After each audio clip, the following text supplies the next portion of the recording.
What is good, YouTube? Only King here, back with another MK1 video. This one took longer to make than my usual videos, but I'm sure it'll be worth it. Going off script, I should probably mention I am recording the dialogue for this video, reading of the script, on the 21st of July.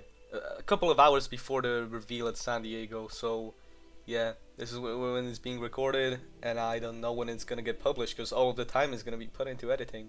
Now back to the script. This is the first episode of a possible series which I will simply call MK1 Moveset Ideas. Before we get on to describing the moveset, I need to go over a few ground rules as to what I will cover.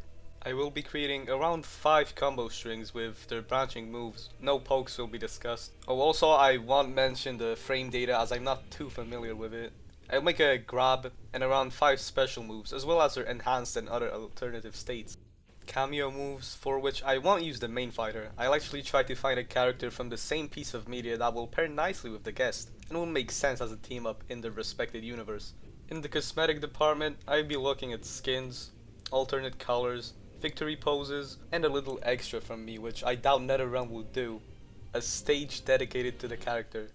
And lastly, I will be looking at 3 brutalities and only 1 character fatality, as it's unclear whether we'll get the usual 2 per character, and also 1 cameo fatality, as well as visualizing how both of the characters' fatal blow would look like if they were selected together.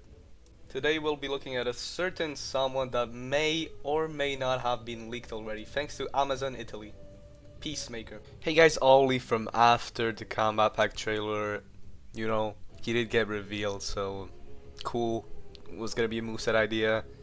Never mind, now it's gonna be a moveset prediction since he is 100% confirmed.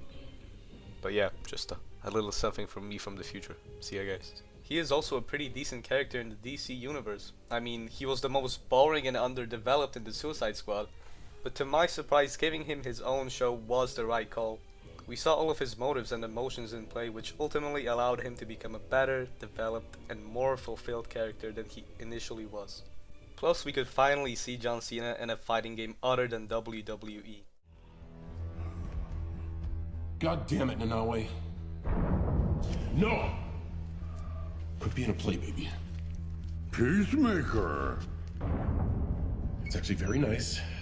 Just put it against the wall. Looks nothing like me.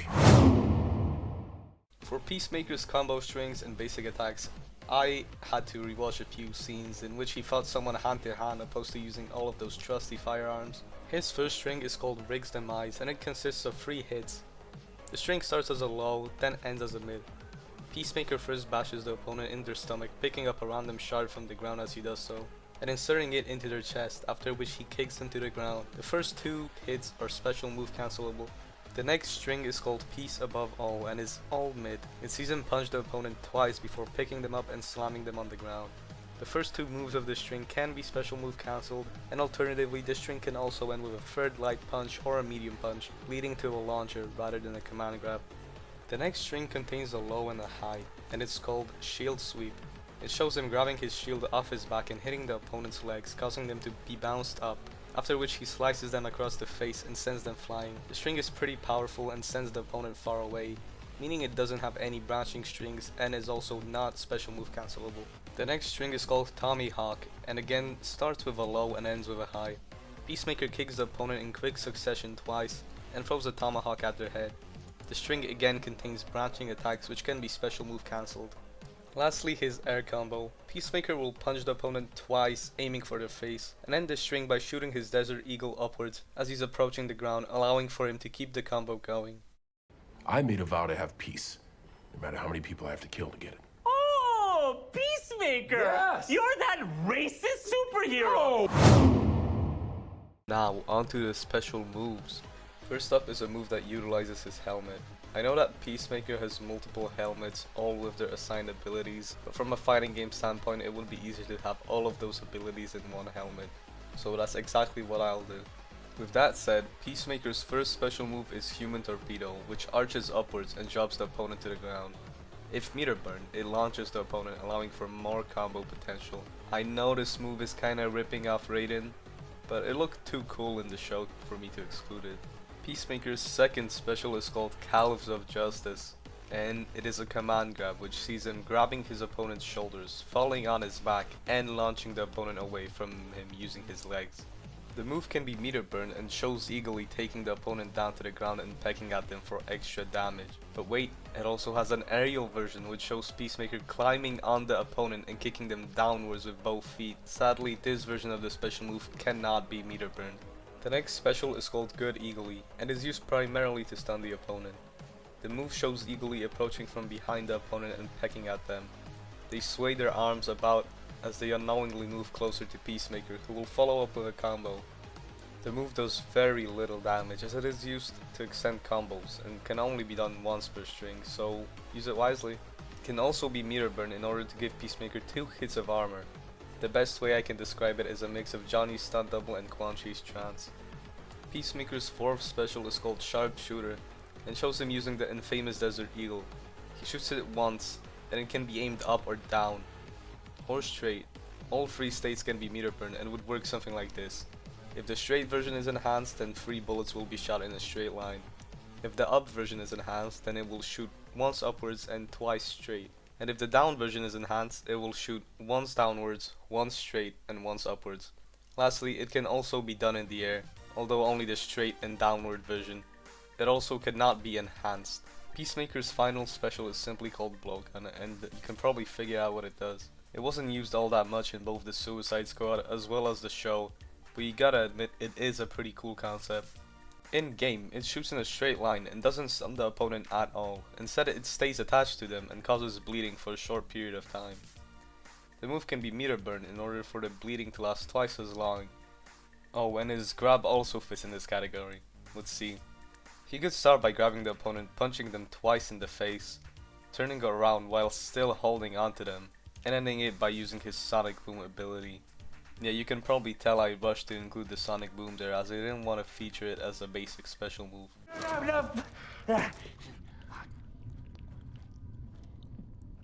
What are you doing? If I keep changing my facial expressions, he won't be able to recognize me in a lineup. I'm not going to lie, I almost ended up picking 4 Suicide Squad members as one cameo, but then realized how ridiculous that would be from a game design standpoint. And also, it wouldn't make sense since Peacemaker hates the squad and vice versa. If you're that curious, I was going to pick King Shark, Ratcatcher, Bloodsport, and Polka Dot Man. RIP, by the way. I will always remember you. No Harley since she was kinda featured in MK1. But upon closer inspection, there was one much clearer pick. Then that is Vigilante. I wasn't the biggest fan of his character at first, seeing him as this nerdy Deadpool ripoff. My opinion was quickly changed seeing how he's like the SpongeBob of anti-heroes, always happy to do his job no matter what it may be, and just overall a positive guy that you'd want to hang around with, apart from all the murders of course. His first ability is called the Free Bears and sees him appear from behind the fighter using them as an armrest, as he shoots his sniper rifle 3 times at the opponent whilst humming a tune. The main fighter cannot move during this special, self-explanatory. Kameo moves can't be meter burn as of currently, so I won't mention any of those unnecessary details. His next ability is called Light It Up Like Dynamite, in which he definitely took a page out of Aaron Black's book. Vigilante will throw a stick of dynamite towards the opponent, and it will explode in mid-air opposed to having to wait it out once it hits the ground. Oh, it is also a launcher. His third ability is called Knife Charge and shows Vigilante walking forwards while swinging his arms around whilst wielding 2 knives, slashing the opponent as he does so. This move is more of a combo ender, meaning the actual player can't move during this attack and can't follow up with any move. Lastly, his grab, Gaps in Your Armor.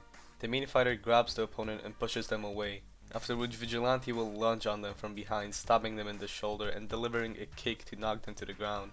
Now, here's a little cool detail I added, which honestly I doubt NetherRealm will ever do for any cameo. If the main fighter is anyone other than Peacemaker, then Vigilante will just casually pass them once his grab is done. But if the main fighter does happen to be Peacemaker, then Vigilante will give him a high five and punch the air as he's going off camera. I don't know, I thought a visual Easter egg like that would be pretty cool. Dad, you know how he got the phobia? Of course I know how he got it. He was tortured. His own father tortured him by locking him in a crate for 24 hours with nothing but starving rats. Right? Moving on to a part that not many people give much attention to, but I personally love to see in every Mortal Kombat game. Those being the many cosmetics included with the character. First of all, Peacemaker's intro. He will appear with no helmet on the character select screen, and will perform the clash state holding his shield out. The intro will see him putting his shield back, and then he will be shown putting his iconic helmet on. As for Vigilante, he will be examining his rifle, after which he will steady his aim at the opponent. Their victory poses are something I'm sure you were all able to figure out from the start. The dance will be a shortened version and will end just like how it does when the music stops. Eagly will also be present on Peacemaker's behalf. Oh, and if the characters are not picked together, then only the guest will perform the dance while the other fighter will do their own thing. It was kinda hard to find any costumes for the Peacemaker other than his original one, and don't even get me started on the stage.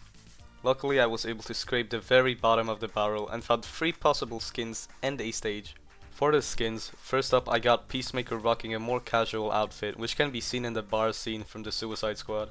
Overall, it's a pretty solid pick if you ask me, and changes the character well. Its alternate color could show him rocking a red polo shirt and darker jean shorts in order to reference his original costume. His second alternate skin will of course be Peacemaker in his tidy whities, which he can be seen wearing quite a few times both in the Suicide Squad and in his show. The logical recolor would be to just turn them black. And lastly, the original costume's alternate colors. They will stay mostly the same but will be switched around, and his pants will be a darker color. When designing this color palette I had a Rick Flag in mind and the colors represent him well. For Vigilante I didn't even bother looking for alternate skins since I'm pretty sure Kameos only have a palette swap. I designed his palette swap based on Green Arrow, who I'm pretty sure is his enemy in other pieces of media, though I didn't research that in too much detail. The black will be replaced with a dark green to match Green Arrow's outfit, and the teal will be swapped for a yellow to represent his hair. For the stage I searched far and wide. Originally I wanted to include the underground hive from the show, but ultimately decided on the tower in which Starbo is being kept. I think it'd make for a great stage as it is elevated, which means it could feature a beautiful view of the tropical island that is Corto Maltese. And since all stages are blooming with life, we could see Starbo destroying the city in the background. I didn't originally have this in the script, but I couldn't help myself and decided to include a skin pack to go along with the character. The pack in question being a DC anti-heroes pack, or just a Suicide Squad pack since all of the characters featured here appear in either one of the movies. It will feature a Blackguard skin for Johnny Cage, which I put together here. Not the most detailed, just a reliable visualization. A Captain Boomerang skin for Kung Lao, as his hat, or in this game Chakra, is similar to a boomerang since it always magically reappears in his hands. To finish it off with a bang, a Polka Dot Man skin for Smoke.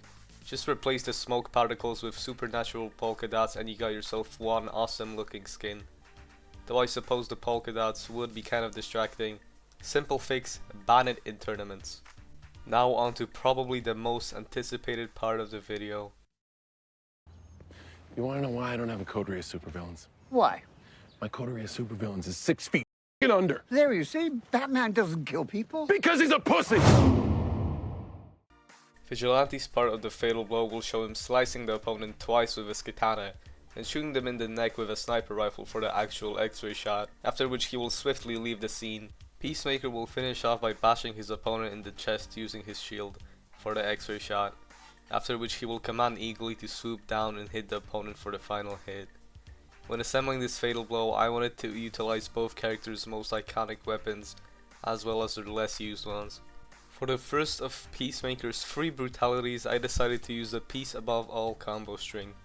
It will play out normally at first, except where the command grab would have knocked the enemy to the ground, it will actually throw them onto a very cheap looking bed, after which he will whack them with his tomahawk 3 times, going from the legs and ending with the head. This is a very obvious nod to the Suicide Squad scene, in which they kill the freedom fighters, but it looks flashy and could definitely work as a brutality. The brutality requires the player to perform this string 3 times in the whole match and hold the final input in order to activate it. And hell, let's add a secret. If the player presses down 3 times once the brutality is done, a beautiful blue butterfly will spring from the gash in the loser's head. The next brutality evolves from his grab. Instead of the foe being bounced from the sonic boom, they will evaporate as seen in the second episode of the show. This one's a short and simple one, and also visually pleasing. In order for this brutality to activate, the player needs to have above 70% of their total health when performing it.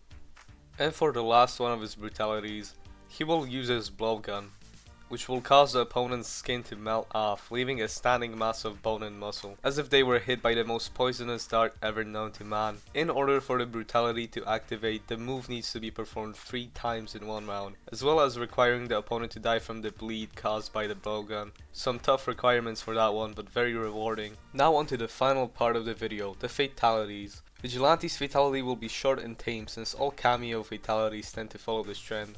It starts off with an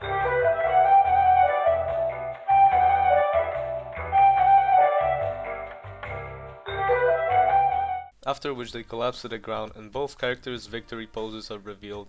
On second thought, we can scrap the whole tame aspect of it. As for Peacemaker's fatality, he could start by shooting an explosive compression bullet into the opponent's abdomen, after which he will kick them in order to build distance. The bullet will then explode and the top half of the loser will fly towards Peacemaker, which he will evaporate with his sonic boom. Wow, this video was pretty long, and it took just as long to create. I think making this project on and off took me about a month, but we're gonna see if it was worth it. And since this one took me longer than my usual videos, I'm expecting at least let's see. So usually my videos get 30 likes.